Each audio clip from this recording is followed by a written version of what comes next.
Salut à tous, aujourd'hui on va parler d'un excellent comics. D'un comics dont j'avais déjà parlé très rapidement lors de ma vidéo sur le printemps des comics et dont je vais parler plus en détail ici.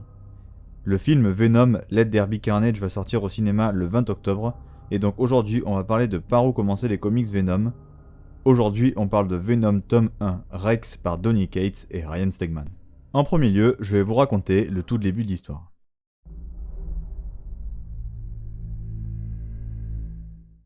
Eddie Brock porte le symbiote Venom, mais leur relation n'est pas au beau fixe. Venom, le symbiote, commence à faire des cauchemars qui se répercutent sur Eddie, où il voit des guerriers d'une époque lointaine, terrifiés, qui tentent par tous les moyens d'échapper à un démon en parlant d'un certain Beowulf. Eddie se réveille, surpris autant que son symbiote par le fait que Venom est capable de faire des cauchemars. Épuisé, Eddie avale une poignée de médicaments pour faire taire son symbiote, mais il apprend que Jack O'Lantern, un de ses vieux ennemis, est réapparu. Il sort alors pour l'arrêter. Mais alors Venom devient complètement fou et Eddie ne le contrôle plus et agresse Jack O'Lantern qui s'avère être un imitateur. Venom se retrouve avec une apparence très différente de d'habitude, avec un symbole étrange sur la tête et parle une langue inconnue. C'est alors que Venom et Eddie se font arrêter par un homme mystérieux qui s'appelle Rex Strickland et qui va lui faire de lourdes révélations. Donc voilà le début de ce comics, et je vous garantis que les révélations qui vont être faites tout le long du comics sont vraiment excellentes et ne vont faire que s'enchaîner. Parce que Donny Cates fourmille d'idées absolument incroyables, mais je vais trop vite. Je vais d'abord vous parler de l'histoire et du scénario donc de ce comics. Première chose à savoir sur l'histoire, c'est que le but ici pour Donny Cates est de faire 4 choses. 1. Écrire une excellente histoire dans ce tome. 2. Écrire des excellents personnages avec en tête de liste Eddie Brock et Venom. 3. Préparer le futur de son run sur Venom en installant plusieurs intrigues sur le long terme. 4. Redéfinir les origines du personnage de Venom complètement. Et la première chose dont je voudrais vous parler, c'est du dernier point fort, redéfinir les origines de Venom et plus particulièrement des symbiotes. Donny Cates va donc dans ce tome nous révéler les origines des symbiotes. D'où ils viennent, qui les a créés et quel est leur but dans l'univers Marvel au sens large. Et ceci va être fait tout d'abord grâce à Rex Strickland qui va nous en apprendre plus sur le passé des symbiotes sur Terre et notamment avec le Shield. Passé qui nous sera d'ailleurs partiellement révélé dans le tome 3 avec l'issue Web of Venom. J'ai bien précisé que Rex va nous parler de l'histoire des symbiotes sur Terre, car comme la plupart des personnes le savent, que ce soit parce que vous lisez des comics ou que vous avez vu les 2 films où Venom apparaissent, on sait que les symbiotes viennent de l'espace, et donc Donny Cates va nous présenter un tout nouveau personnage de sa propre création, Knull, seigneur des abysses et dieu des symbiotes. C'est donc au travers des paroles de Knull que nous allons apprendre les origines des symbiotes, d'où ils viennent, qui les a créés et quel est leur but dans l'univers Marvel, mais aussi d'où viennent les faiblesses au son et au feu des symbiotes. Knull va donc nous raconter son histoire, et donc l'histoire des symbiotes qui est étroitement liée à la sienne. Cette histoire, comme tout le récit, est absolument excellente et vraiment parfaitement écrite. Les révélations sur la création des symbiotes sont vraiment folles et l'histoire de Knull est absolument fascinante. Cates arrive en l'espace de quelques pages à nous écrire une histoire d'origine sur un personnage complètement nouveau que l'on vient de rencontrer et à la rendre excellente à la fois pour les fans de comics mais également pour les nouveaux lecteurs. L'histoire est très bien travaillée et très bien rythmée. Et c'est une des grandes forces de ce comics, la redéfinition de l'origine des symbiotes complète au travers de Knull. Il donne donc instantanément une importance capitale à Knull dans l'histoire de l'univers Marvel et le lie à l'histoire d'autres personnages phares de Marvel également comme Thor, ou les Célestes par exemple. Mais le personnage qui ressort le plus et qui prouve que Cates utilise parfaitement l'univers étendu de Marvel, c'est qu'il va lier l'origine de Knull à un excellent personnage de l'univers de Thor qui est Gorr, le boucher des dieux, personnage qui d'ailleurs apparaîtra en tant que grand antagoniste du prochain film Thor et qui sera joué par Christian Bale. Mais revenons aux comics. Il faut savoir que dans le comics où Gorr apparaît qui se situe dans le run de Jason Aaron, on nous raconte son passé et on nous explique où il a récupéré son arme, la surpuissante All Black the Necrosword. On apprend notamment que 2 divinités se sont battues au-dessus de sa planète et que durant leur affrontement, les 2 dieux se sont neutralisés et sont tombés tous les 2 sur la planète de Gorr.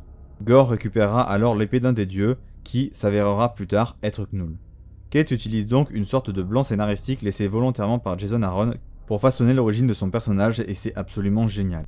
Et j'en profite pour glisser que la vraie différence que peut faire l'univers DC et Marvel par rapport à d'autres licences, c'est sur cet aspect d'univers partagé, où tous les auteurs peuvent piocher là où ils veulent dans une histoire infiniment riche, longue et complexe pour enrichir leurs histoires et les rendre encore plus cohérentes et fantastiques.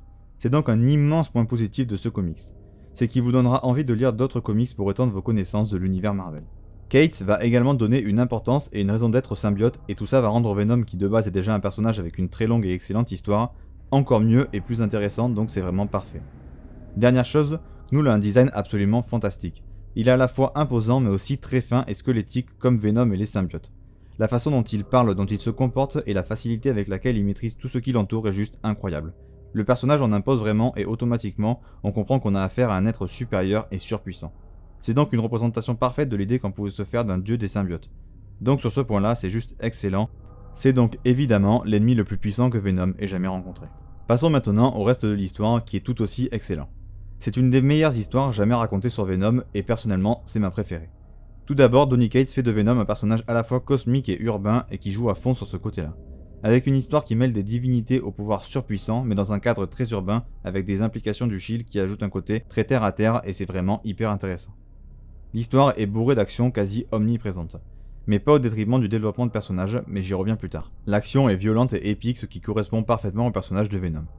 Il y a également quelque chose dont les comics se servent très souvent et c'est les cliffhangers, et clairement ce comics les gère ultra bien. Sur ce tome il y a 6 numéros donc 6 cliffhangers. Et chacun d'entre eux remplit parfaitement son rôle et donc donne vraiment envie de lire les numéros suivants. Mais au-delà du cliffhanger final de chaque numéro, les numéros en eux-mêmes donnent vraiment envie de ne jamais s'arrêter de lire. Tout simplement car on passe de découverte en découverte, ce qui nous happe dans le récit et ce dès le premier numéro. En effet, chaque numéro et ce, dès le premier, font des révélations en permanence. Vraiment, on reste très vite plongé à fond dans le récit et c'est un régal. Dernière chose qui rend l'histoire excellente, c'est l'ambiance, qui est très mystérieuse avec notamment les reprises de plein de codes de l'horreur dans le récit, et surtout dans le design de Knull qui est malsain, dérangeant, une vraie représentation de la force pure mais surtout calme et réfléchie. Knull est tellement puissant que Venom, le symbiote d'Eddie, se soumet à lui directement quand il apparaît, une sorte de soumission au mal alpha. Tout est fait pour créer une ambiance pesante et quasi horrifique. Ce mélange entre horreur et blockbuster est vraiment excellent et très bien dosé. Ajoutez à cela le fait que la solitude est un des grands thèmes du récit que j'aborderai plus en profondeur dans la partie personnage, ça donne un récit particulièrement intéressant et captivant. Voilà encore un énorme point fort de ce récit, les personnages, avec évidemment Eddie Brock et Venom en tête. Donc pour commencer, je vais vous dire tout de suite que Eddie Brock est parfaitement écrit durant tout le récit. Tout d'abord, au travers de sa relation avec Venom, son symbiote. Au début du récit, il n'en peut plus de son symbiote qu'il semble contrôler de moins en moins et à qui il semble de plus en plus être à la merci. Eddie va même jusqu'à prendre régulièrement des neuroleptiques pour couper la voix de son symbiote. Il veut à tout prix régler la situation. Il veut comprendre pourquoi la vie avec son symbiote est devenue aussi horrible à endurer. Eddie pense vraiment au pire car son symbiote se comporte bizarrement et de manière très inhabituelle. Il a peur de faire énormément de mal à quelqu'un à cause de son symbiote qui a déjà montré des signes d'extrême violence et qui recherche à tuer. On apprend également que son symbiote lui a fait perdre son travail. Il vit donc dans la pauvreté et sans travail. Eddie est donc prêt à tout pour remédier à cette situation, quitte à peut-être mourir au passage. Mais malgré tout ça, on comprend que Venom n'y est pour rien et que les circonstances semblent échapper complètement à son contrôle aussi. Le symbiote est brisé par tout ça et par le fait qu'Eddie veuille le faire taire en permanence parce qu'il fait de sa vie un enfer et donc ça instaure une relation étonnante entre Eddie et son symbiote.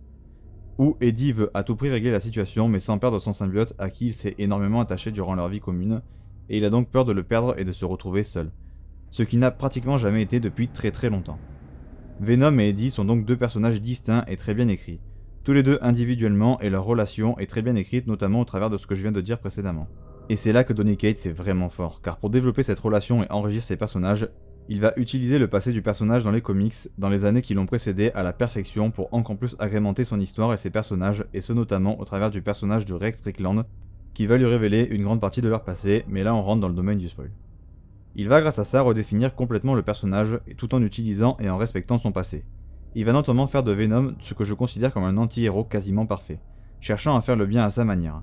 Il va éviter de tuer le plus possible, mais s'il doit le faire, il n'hésitera pas à se salir les mains, mais malgré tout, il va réussir à se reconnecter avec son symbiote pour réussir à faire le plus de bien possible pour se racheter des erreurs de son passé.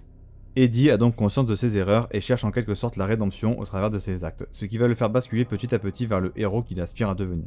Il va donc souvent se remettre en question. Au passage, les dialogues sont vraiment excellents et très bien écrits. Autre chose où l'histoire se détache, c'est que Cates va vraiment dans les détails pour expliquer tout sur les symbiotes et sur ce que peut avoir de dangereux le fait d'avoir un parasite alien dont on ne sait pas grand chose accroché à soi, et de savoir si c'est possible de rester quasi éternellement avec lui sans conséquence. Eddie parle d'ailleurs du prix qu'il y a à payer à porter un symbiote, et qu'il s'avère qu'il devra payer la note un jour et il en était pleinement conscient. Cates en profitera pour comparer à 2 reprises les symbiotes à des cercueils de manière intelligente, et pour finir, la cerise sur le gâteau du développement de personnage, il va donner des nouvelles capacités / pouvoirs à Venom qui lui serviront dans la suite du run à coup sûr. Et ça me permet d'aborder l'avant-dernier point qui est... Avant-dernier vrai gros point fort de ce récit, encore une fois Donny Cates fait quelque chose d'excellent et qui est souvent la vraie force des runs qui sur le long terme s'avèrent excellents. c'est qu'il a des plans ambitieux et ce sur le très long terme. Il va donc forcément développer plusieurs intrigues en même temps qui sont à la fois sur le court, moyen et long terme, ce qui permet de toujours garder le lecteur accroché à son récit, avec plusieurs histoires qui tournent en toile de fond et qui vont amener à l'immense point fort de ce run qui est que commencer par ce run, c'est avoir un premier aperçu de l'univers Marvel. Un vrai bon premier aperçu au niveau des events. En résumé, un event chez Marvel se déroule à peu près une fois par an. Il se passe un événement qui rassemble tous les héros de Marvel pour affronter une immense menace, et c'est vraiment le nerf de la guerre chez Marvel. Quelques exemples bien connus d'events sont House of M, Civil War ou encore Avengers vs X-Men. Et l'avantage de ce run, c'est que Donny Cates va écrire lui-même 2 events, Absolute Carnage et plus tard King in Black. C'est donc pour ça que découvrir l'univers Marvel au sens large avec ce run est parfait, car il vous emmènera vers 2 events de grande qualité, toujours écrits par le même auteur, et c'est assez rare pour être souligné. Il faut également savoir que Donny Cates est un auteur qui adore développer son propre univers avec ses différentes séries et faire en sorte qu'il y ait des interactions entre tous ses personnages. Et donc forcément, quand un auteur va à fond dans son univers en ne se refusant rien, ça donne souvent de bonnes histoires, et c'est clairement le cas ici. Cates va également écrire plusieurs numéros annexes lors de la suite de son run qui serviront à enrichir son univers, mais aussi à continuer à développer son histoire. Chaque numéro est important et enrichit son univers d'une superbe manière, donc c'est très plaisant. Cates sait également parfaitement utiliser les personnages de l'univers dont personne ne se sert et qui sont pourtant excellents. Il l'avait déjà fait ça avec Beta Ray Bill dans son récit sur la mort des Inhumains, et là il va le faire avec notamment le créateur, le Reed Richards de la Terre Ultimate qui est devenu fou. Un excellent personnage qui ici est parfaitement exploité. Ce qui fait qu'on a une utilisation parfaite et claire de la continuité, et on n'est pas noyé dans une quantité de références qu'on n'a pas forcément. Dernière petite chose, comme je vous l'ai dit précédemment, Donny Cates adore mélanger ses histoires avec d'autres histoires, qu'elles soient écrites par lui ou non, récentes ou non. Je vais donc vous donner quelques conseils lecture si vous souhaitez prolonger le plaisir de cette lecture. Ces lectures ne sont pas nécessaires, mais elles vont vous parler si vous aimez ce récit sur Venom. Le premier est Venom, la naissance du mal de Zeb Wells. J'en ai déjà parlé sur cette chaîne, donc je vous laisse aller voir cette vidéo si ça vous intéresse, mais globalement c'est un excellent récit sur les origines de Venom. Ensuite vous pouvez vous diriger vers Thor le massacreur de Dieu. Déjà parce que c'est une excellente histoire en tant que telle. Mais surtout car on va avoir des éléments qui seront réutilisés par Cates lors de cette histoire, et ça fait franchement plaisir à lire. Et pour finir, Silver Surfer Black. Ce récit est écrit par Cates et on voit notamment apparaître Knull, ce qui va encore développer l'univers et les personnages de l'histoire de Cates sur Venom, et surtout Knull qui est le grand antagoniste de ce run. Le futur du run de Venom développera tout un tas de choses hyper intéressantes pour le personnage. Entre autres une remise en question du passé de Eddie et un développement de celui-ci notamment au travers de sa famille, très peu connue des lecteurs de comics. Mais maintenant passons au dernier point fort de ce récit, et pas des moindres. Pour commencer, autant vous le dire tout de suite, le travail de Ryan Stegman sur ce tome est une masterclass absolue. Vraiment son travail est absolument fou sur l'intégralité du récit. Première chose, et je vais revenir sur un point que j'ai déjà abordé rapidement, mais l'histoire reprend vraiment beaucoup de codes de l'horreur. Elle a un aspect horrifique vraiment bien mis en page et donc forcément ça passe par les dessins. Tout d'abord l'ambiance est très sombre, il pleut, c'est très noir visuellement. Cette ambiance est constante et impose un vrai sérieux à l'univers du tome. Les décors sont également très cool, bien accompagnés par les effets d'ombre et de lumière, le feu, les explosions. La mise en page avec des points de vue très bien choisis, tout participe parfaitement bien à l'ambiance. Petit point bonus pour les décors du moment où Venom rencontre Knull, qui sont à la fois simples et très représentatifs du dieu que Venom a en face de lui. L'aspect graphique de tout ce qui tourne autour de Knull est extrêmement réussi. Autre chose, dans un comics Venom, un point crucial c'est l'aspect des symbiotes. Ils peuvent être dessinés d'à peu près n'importe quelle manière et du coup ça offre une liberté graphique au dessinateur vraiment géniale. Et on peut dire que Ryan Stegman s'en donne à cœur joie pour les représenter d'une manière horrifique en parfait accord avec l'ambiance générale. Les symbiotes sont effrayants, visqueux mais puissants. Une représentation parfaite pour les symbiotes. Tout ça participe au charisme et à la mise en valeur des personnages et à leur puissance via l'utilisation de leurs pouvoirs. Tout est nickel. C'est un énorme point fort de ce comics. La partie graphique de Stegman est tout simplement impressionnante. Dernier point sur les dessins, ils sont parfaits pour les débutants. Très lisibles, clairs et impressionnants. Ça bouge beaucoup, on ressent beaucoup le mouvement, ce qui est primordial dans les comics en général, mais surtout pour quelqu'un qui vient pour lire du comics après avoir vu les différents films Venom. Maintenant, passons au dernier point avant de conclure la vidéo. Tout d'abord, ce comics est vraiment fait pour tout le monde, mais également pour les personnes qui n'aiment pas Venom. Un peu à l'image de Harleen pour Harley Quinn, ce comics est parfait pour changer votre image de Venom. Il est vraiment différent de la majorité des comics Venom et vraiment laissez-lui sa chance. Ne partez pas sur un a priori du personnage, s'il y a bien un comics qui peut vous réconcilier avec Venom, c'est celui-là. Il y a également l'apparition tout au long du run de pas mal de personnages de l'univers Marvel, ce qui est franchement très cool. Évidemment, Miles Morales apparaît, Spider-Man aussi, et plein d'autres personnages, notamment le créateur, personnage ô combien intéressant. La plupart des personnages qui apparaissent sont d'ailleurs introduits par Kate, ce qui va permettre aux nouveaux lecteurs de ne pas être perdus avec des personnages qu'ils ne connaissent pas. Voilà, c'est tout pour cette vidéo. N'hésitez pas à vous abonner, ça fait toujours plaisir. À liker, ça m'aide et ça m'encourage à faire des vidéos. Mais si vous voulez vraiment m'aider, le mieux, c'est le partage qui m'aide énormément. Si vous voulez aller faire un tour sur mon Instagram où je suis très actif également, vous pouvez y aller. Sur ce, c'était Day One et à la prochaine.